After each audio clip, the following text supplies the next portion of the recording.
خبروں میں ایک بار پھر سے خوش آمدید۔ خبروں کے سلسلے کو دوبارہ سے آگے بڑھائیں گے اور آپ کو بتائیں گے کہ گوجرانوالہ ریجن میں 24 گھنٹوں کے دوران کرونا وائرس کے شکار 16 نئے مریض سامنے آئے۔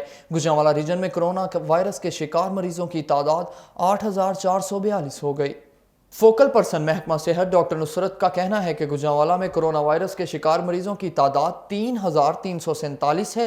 گجرات میں 2084، سیالکوٹ میں 2032، حافظ آباد میں 523 مریض کورونا کے شکار ہیں۔ منڈی بہاؤالدین میں 300 جبکہ نارووال میں 156 افراد میں کورونا کی تصدیق ہو چکی ہے۔ ڈاکٹر نصرت نے کہا کہ گوجرانوالہ ریجن میں 7028 مریض صحت یاب جبکہ 208 مریض ہلاک ہوئے ہیں۔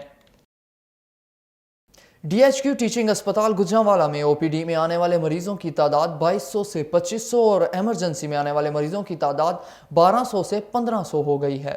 M S doctor Sohail Anjum Butt نے بتایا کہ کورونا کی وجہ سے اسپتال میں آنے والے مریضوں کی تعداد کم ہو گئی تھی، لیکن گزشتہ کچھ دنوں سے مریضوں کی تعداد میں دوبارہ اضافہ ہونا شروع ہو گیا ہے۔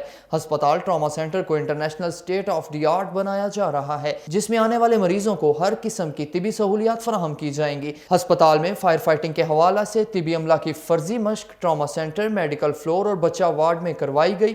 تمام عملہ کو ہنگامی صورت میں مریضوں اور لواحقین کے انخلاء کے حوالے سے بھی آگاہ کیا گیا۔ وزیر اعظم عمران خان نے کامیاب نوجوان پروگرام فیز 2 کے ذریعے نوجوانوں کی تقدیر بدلنے کا وعدہ پورا کر دیا۔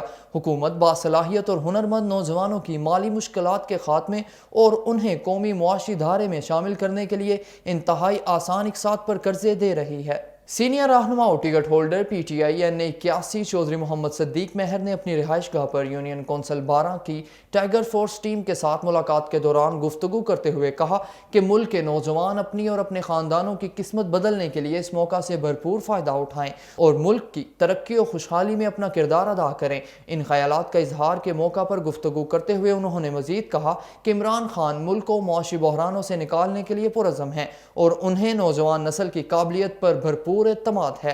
کورونا کی وبا کے دوران ریکارڈ مدت میں ٹائیگر فورس کو تشکیل دے کر فعال کرنے اور نوجوانوں کے جوش و جذبے کے ساتھ انسانی خدمت کے عمل کو پوری دنیا نے سراہا ہے۔ نوجوان اپنی محنت اور خدمت کو جاری رکھیں، حکومت ہر قدم اور مشکل میں ان کے ساتھ کھڑی ہے۔ Gujranwala chamber of commerce election 2020-21 کے لیے الیکشن کمیشن گوجرانوالہ چیمبر کا باقاعدہ اعلان کر دیا گیا۔ ماضی میں بہترین چیمبر الیکشن کا انعقاد کروانے والے خواجہ ماد الدین کو دوبارہ چیئرمین الیکشن کمیشن، خواجہ طاہر حسن شیخ نور الاسلم کو بھی الیکشن کمیشن میں شامل کر دیا گیا۔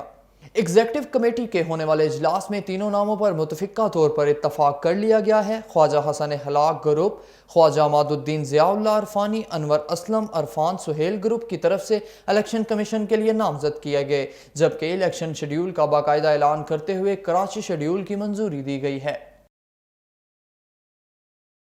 آپ کو ایک افسوسناک خبر سے آگاہ کرتے چلیں کہ نوشہرہ ورکہ میں ماں 4 بچوں سمیت اغوا ہو گئی۔ خاوند کی رپورٹ پر پولیس نے مقدمہ درج کر لیا۔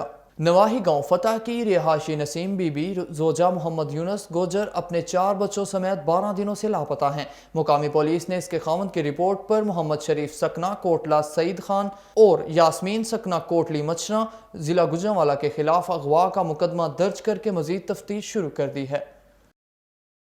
سینئر جرنلسٹ و کالم نگاروں پر مشتمل وفد کی آر پی او ریاض نذیر گاڑا سے ملاقات۔ انسپکٹر سی آئی اے ملک فیاض کی غنڈہ گردی کے بارے میں آگاہ کیا۔ آر پی او نے انسپکٹر ملک فیاض کے خلاف سی پی او کو 7 یوم کے اندر انکوائری رپورٹ پیش کرنے کا حکم دے دیا۔ اختیارات کا ناجائز استعمال کر کے پولیس کی وردی میں انسپکٹر سی آئی اے ملک فیاض کی غنڈہ گردی کے خلاف صحافی برادری نے آر پی او آفس میں سخت احتجاج کیا تھا۔ آر پی او کے ترجمان کی یقین دہانی پر احتجاج ختم کر دیا گیا تھا۔ گزشتہ روز ایڈیٹرز کونسل، کالمسٹ فورم اور دیگر سینئر ترین جرنلسٹ کے ایک نمائندہ وفد نے آر پی او سے ملاقات کر کے انسپکٹر ملک فیاض کی جرنلسٹ پیر اشرف شاکر اور دیگر سینئر صحافیوں کے متعلق غلیظ زبان کا استعمال کرنے پر آگاہ کیا ہے، جس پر کارروائی کرتے ہوئے 7 یوم کے اندر انسپکٹر ملک فیاض کے خلاف انکوائری رپورٹ پیش کرنے کا سی پی او کو حکم دے دیا۔ اعلیٰ کارکردگی کے حامل افسران و ملازمین کی حوصلہ افزائی کے لیے Quaid Azam divisional public school میں پروقار تقریب کا انعقاد کیا گیا۔ ریجن بھر سے 85 پولیس افسران و ملازمین میں 15,65,000 روپے کے انعامات تقسیم کیے گئے۔